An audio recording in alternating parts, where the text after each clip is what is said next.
Hi friends, good morning all of you. బాగున్నారండి అందరూ? నేనేదో కొంచెం అలా ఉన్నాను. నాకేమైందంటే ఒక 45 డేస్ బ్యాక్ కాఫ్ వచ్చింది. ఆ కాఫ్ వచ్చి నోస్ బ్లాక్ అయిందండి. నోస్ బ్లాక్ అయిన తర్వాత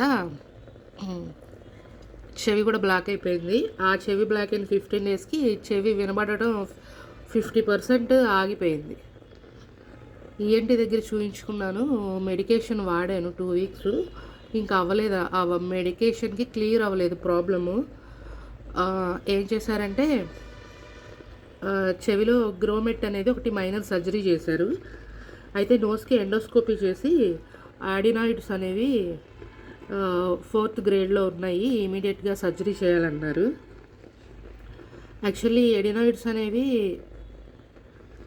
చిన్నపిల్లల్లో వస్తాయి. సర్జరీస్ కూడా చిన్నపిల్లలకి నార్మల్గా ఎక్కువ చేస్తారంట. బట్ నాకేమో ఈ ఏజ్లో వచ్చాయి, అది ఇమీడియట్గా సర్జరీ చేయాలన్నారు. అది సర్జరీ లేకుండా ఏమైనా టిప్స్ ఉంటే నాకు చెప్పండి ఫ్రెండ్స్. నాకైతే సర్జరీ అంటే అది మేజర్ సర్జరీ అన్నారు. నాకంటే చాలా భయం వేస్తుంది. Okay friends, bye.